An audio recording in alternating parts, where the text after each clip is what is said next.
बचपन की सीख, गर्मी और उस पर से दौड़ना पड़ा, वह भी सामान के साथ। मेरी तो हालत ही खराब हो गई। गर्मी से परेशान किसी तरह मैं अपनी सीट तक पहुंची। आज ट्रेन पकड़ने के लिए जिस तरह से दौड़ी, अगर इस तरह से मैराथन में दौड़ लगाती तो पक्का मैराथन जीत जाती। सीट पर बैठकर किसी तरह जान में जान आई। सारा सामान ठीक जगह पर लगाने के बाद सोचा आराम से बैठकर पानी पी लूं। प्यास से गला सूख गया था। उस पर से मैराथन वाली दौड़ ने तो थका ही दिया। पानी के लिए बोतल ढूंढने लगी तो याद आया पानी की बोतल और खाने का सामान जिस बैग में माँ ने रखा था, वह बैग तो जल्दी जल्दी में वहीं रह गया। अब तो ट्रेन भी चल पड़ी थी, पानी ले भी नहीं सकती थी। सोचा चलो कोई बात नहीं, ट्रेन में तो पानी वाला आएगा, उसी से ले लूंगी।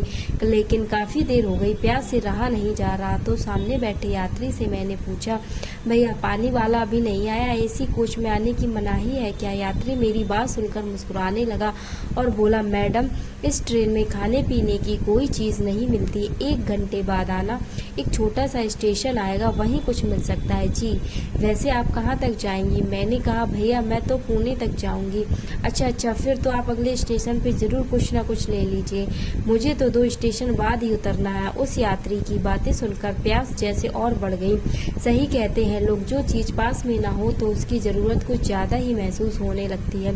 खैर अब इंतजार करने के सिवा अब कर भी क्या सकती थी। ट्रेन अपनी रफ्तार से चल रही थी। करीब 1 घंटे 1.25 घंटे के बाद एक छोटा सा स्टेशन आया। ट्रेन रुकी और ट्रेन में पानी बेचने वालों की आवाज भी आने लगी। एक 12-13 साल का छोटा सा बच्चा बाल्टी लिए पानी बेच रहा था। मैंने उसे बुलाया और कहा, एक बोतल पानी दे दो। उसने 3-4 पाउच पानी की निकाल कर मुझे पकड़ाने लगा और बोला, यह लीजिए, बोतल के बराबर ही पानी है। मैंने कहा, पानी की बोतल नहीं है क्या, इसे रखूंगी कहाँ? बोतल रहता तो आराम से रख जाता, पाउच कहीं फट गया तो सब जगह पानी पानी हो जाएगा और सबको परेशानी होगी सो अलग।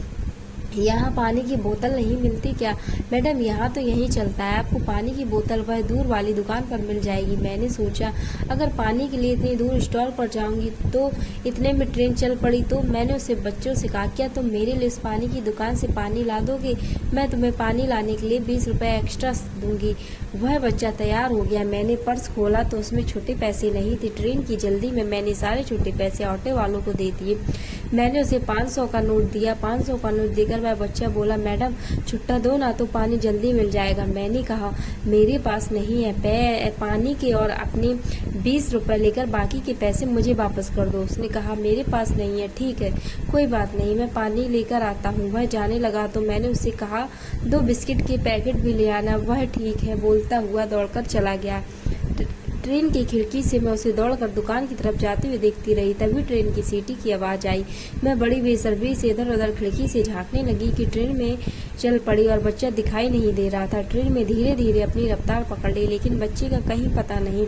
सामने बैठे यात्री ने मुस्कुराते हुए कहा, अब वह नहीं आएगा। आपने भी तो एक अनजान छोटे से बच्चे को 500 का नोट पकड़ा दिया। वह तो दिन भर में भी इतना नहीं कमा पाता होगा, उसको तो कई दिनों का काम हो गया। उसकी बातें सुनकर अब अपने ऊपर गुस्सा आने लगा। एक तो प्यास से जान निकली जा रही थी, उस पर लोग मेरी मूर्खता पर मुस्कुरा रहे थे। इस बात से अंदर का ज्वालामुखी फट रहा था। सही कहते हैं लोग, कभी भी नहीं सुधरेंगे। थोड़े से पैसों के लिए कभी कुछ भी कर सकते हैं, किसी को भी धोखा दे सकते हैं। यह तो अभी इतना छोटा सा है, तब यह हाल है, बड़ा होकर पता नहीं क्या करेगा। ऐसे लोग ही चोर लुटेरे बनते। में मन ही मन उस पर गालियों की बौछार करती और उसे कोसती बैठी रही। कभी सोच रही थी कि वही पाउच का पानी एक बार पी लेती तो क्या होता। फिर माँ पर गुस्सा आने लगा कि नहा के आने के समय इतना रोती है कि उसके चक्कर में देर हो गई और जल्दबाजी में पानी का बैग वही छूट गया। तभी वह बच्चा पसीने से भीगा, एक हाथ में पानी की बोतल और एक हाथ में बिस्कुट के 2 पैकेट लिए हाँफता हुआ सामने खड़ा हो गया। उसे देखकर मैं हैरान रह गई। मैंने पूछा, ट्रेन तो चल पड़ी थी, तुम कैसे चढ़े? उसने कहा, मैं दौड़कर ट्रेन के आखिरी डिब्बे में चढ़ गया था, वहीं से आपको ढूंढता हुआ आ रहा था। मैंने तो बस यही देखा कि आप एसी कोच में हो, आपका कोच का नंबर और सीट तो देखना भूल गया माफ कीजिए, इसलिए आपको ढूंढने में देर हो गई। यह लीजिए आपका सामान और यह बाकी के पैसे। उस बच्चे ने सच में बिस्कुट और पानी के 50 रुपए काट कर बाकी के 450 मेरे हाथ में रख दिए। मैंने कहा, लेकिन तुम वापस कैसे जाओगी, ट्रेन तो चल पड़ी है। तो उसने कहा, आप परेशान मत होइए, मैं अगले स्टेशन पर उतर जाऊंगा और उधर से जो ट्रेन इधर आ रही होगी उसमें चढ़ जाऊंगा। मैंने पूछा, तुम्हारे कपड़ों को क्या हो गया, अभी तो ठीक ठाक थे, यह फट कैसे गए? जी, वह ट्रेन पर चढ़ने के समय गिर गया था, इसलिए थोड़ा सा फट गया है। तुम्हारी पानी की बाल्टी कहाँ है? वह मैं माँ के पास रखाया था, वह स्टेशन पर वही दुकान के पास मूंगफली बेचती है। आज तो जब तक नहीं आऊँगा माँ बेचारी मेरी वजह से स्टेशन में ही बैठी रहेगी, घर भी नहीं जाएगी, और जब पहुँच जाऊँगा तो आज डांट जरूर पड़ेगी। अच्छा, ये लो अपने पैसे तो ले लो। मैंने उसे पैसे देने की कोशिश की तो उसने लेने से मना कर दिया और बोला, मेरी माँ कहती है हमें लोगों की मदद करनी चाहिए, आप परेशानी में थे इसलिए मैंने आपकी मदद की, किसी की मदद करने के लिए कोई पैसे थोड़ी ना लेते हैं, लेकिन मेरी वजह से तुम्हारी शर्ट तो फट गई ना, इसके लिए कि ही ले लो। वह बोला, नहीं, आपको नहीं पता, मेरी माँ के हाथों में जादू है, वह 2 मिनट में अपनी सुई धागे से इसे ठीक कर देगी। अच्छा, तुम पढ़ने क्यों नहीं जाते? मैंने पूछा। उसे नन्हे बच्चे का मासूम सा चेहरा फीका पड़ गया और बोल, पढ़ना तो चाहता हूँ लेकिन माँ अकेले सारा दिन काम करती है, फिर ठीक से घर नहीं चलता, इसलिए मैं भी माँ के साथ कुछ काम कर लेता हूँ तो मैं शाम को ठीक से खाने को मिल जाता है। अच्छा, अब मैं जाता हूँ, स्टेशन आने वाला। वह छोटा सा बच्चा बिना कुछ सुने ही जैसे हवा की तरह गायब हो गया। मैं सोचने लगी कि मेरी वजह से बेचारे को आज घर वापस जाने में इतनी देर होगी, उसकी माँ को भी कितनी परेशानी होगी। एक मैं हूँ जो अभी थोड़ी देर पहले ही 500 रुपए के लिए उसे कितना कोस रही थी। सच्ची कहा जाता है, बचपन की सीख को हम बड़े होने पर भूल जाते हैं। हमने भी तो अपने बचपन में यही सीखा था कि लोगों की मदद करनी चाहिए, लेकिन बचपन की वह सीख न जाने कहाँ चली गई। आज वह बच्चा जो परिवार की और रोटी की जिम्मेदारियों में अपना बचपन भूल गया है, उसने जीवन में एक सीख जरूर दे दी।